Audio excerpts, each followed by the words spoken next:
channel, it's Yuri from Environment. Hey guys, it's Flying Scorpion here, and I just finished watching the most recent Devstream from Warframe, and I'm very thankful that there's some content to talk about over the weekend on this YouTube channel. So let's dig into it. They've showed a new room that can be added to your dojo. It's this totally open space room. It looks really cool. I'll show some background footage of the dojo for the clan that I'm in. I'm in a clan called Blessed, and some of the guys in this clan have put some really cool viewing points in the dojo where you can see the open space environments for Railjack. I don't really know how they did it, but it shows that there is a demand for that. There are people who want to look at that stuff. There's people that want to showcase that stuff and want to build in that kind of environment. So I know those people exist, so I'm sure they're going to be happy to have this new room being added to dojos. Rebecca showed a really cool chart for Operation Scarlet Spear. It showed the popular and unpopular, niche, and meta Warframes. What was nice to see was D.E. Sheldon admitting that that was cool and that he likes seeing that, because a lot of the times Rebecca brings stuff like that to the table for the dev streams, and then the other developers go, oh, that's boring, we don't want to see this, don't show the audience this. We do! There's people in the audience that like seeing stuff like that. So they're adding a really cool matchmaking system to Railjack, where if you click on this button, it'll match you up with any crew on that planet on any node. That really helps because Railjack currently isn't very populated, so if you're trying to get onto somebody else's Railjack, anybody, there's a random person, you have to click through nodes until you find one where there's an actual other player on it, and sometimes it's not easy to find somebody to play with. So this helps to alleviate that. It helps to streamline the matchmaking process, and Warframe needs more of that, especially with the advent of more and more nodes or versions of nodes to play on. So I mean, if you think about it, you've got the original versions of nodes, you've also got the Void Fisher versions of nodes, you've got the Nightmare versions of nodes, you've got the Lich versions of nodes, you've got the Arbitration versions, you've got the Sortie versions, you've got the open world environments, and you've got Railjack. This really spreads the player base out a little bit, and we're starting to get thinned out to the point where it becomes tricky finding other people to play with. So anything that they do to help with matchmaking, I think is good in that department. And people were bringing up the problem with this new hard mode or ultra hard mode. Now, I really like that mode, but it does raise an issue.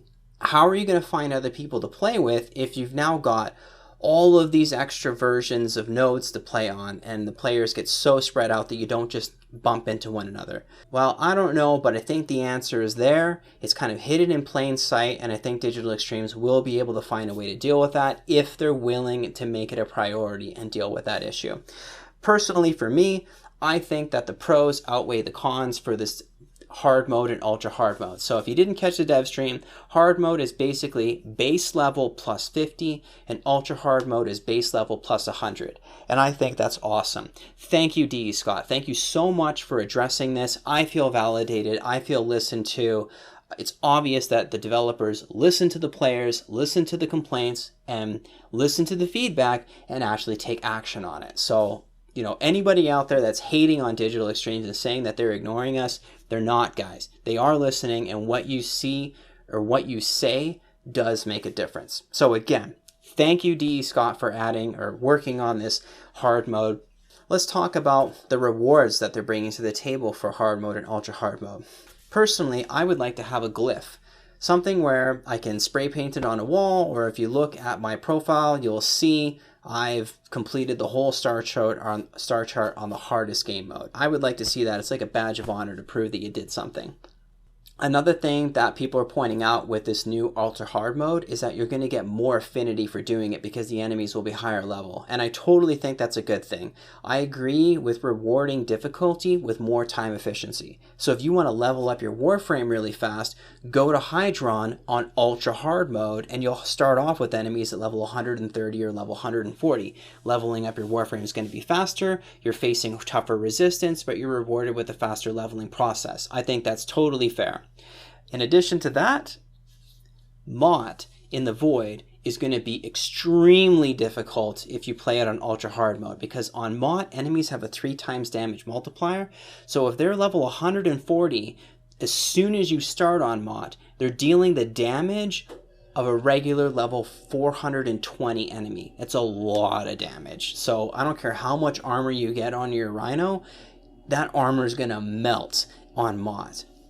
So other than that, we've got Glassmaker coming out and the tile set rework for the Corpus ships. I'm excited for both of those. I think it's really good for Digital Extremes to invest their time on polishing and updating the fundamental foundational parts of the game through these tile set reworks. After Glassmaker is said and done and we're going into the end of the year for 2020, or maybe even to 2021, and those tiles are going to be the same tiles we'll be playing on hundreds or thousands of missions into the future. So it's important for Digital Extremes to go back and polish that old content. And I really appreciate that as a veteran player. Speaking of polishing and updating old fundamental parts of the game, we're still waiting for Pets 2.0. Sheldon brought that up months ago and we haven't heard anything about that since then. So this is just a little reminder to you guys that for those of us that have many different Kubraus and Kavats, it's a pain in the butt to switch between these pets. You know, if you want to switch between your Warframe and your weapons and your arcanes and stuff like that, you just click through the loadout options and lickety-split through a click of a button, you can switch to a completely different setup, except when it comes to your pet. If you've got a specific pet for a specific loadout, you can switch everything else. Then you got to walk over to the pet station, click on it, click on stasis, click put your pet into stasis. A pop-up menu says, are you sure? Then you click yes. Then you wait for your pet to come from across the ship into the thing. The dome closes, the sound effect happens, it opens up. Then you click on it again. You click on stasis, you double click on the new pet. And then a pop-up comes up, you go yes, and then it closes, and then the sound effect, and you opens up again, and then your pet comes out. That's a lot of useless steps. That's a lot of unnecessary just waste of time. So it would be nice if you guys took away that waste of time with a quality of life update, and that's it. I mean, there's other things you can do for Pets 2.0, but really, that's the main one. Just get rid of all of that fluff. It's just unnecessary time wasting clicking, and those of us who want to switch between different pets for different loadouts would really appreciate it if we can do it seamlessly and fast, just as fast as you can switch between Sentinels and MOAs. Another thing that comes to the foundational parts of Warframe is the status effects. Now, they have a feedback thread that is many pages long where people are pointing out that viral is overpowered and the developers still haven't touched upon this.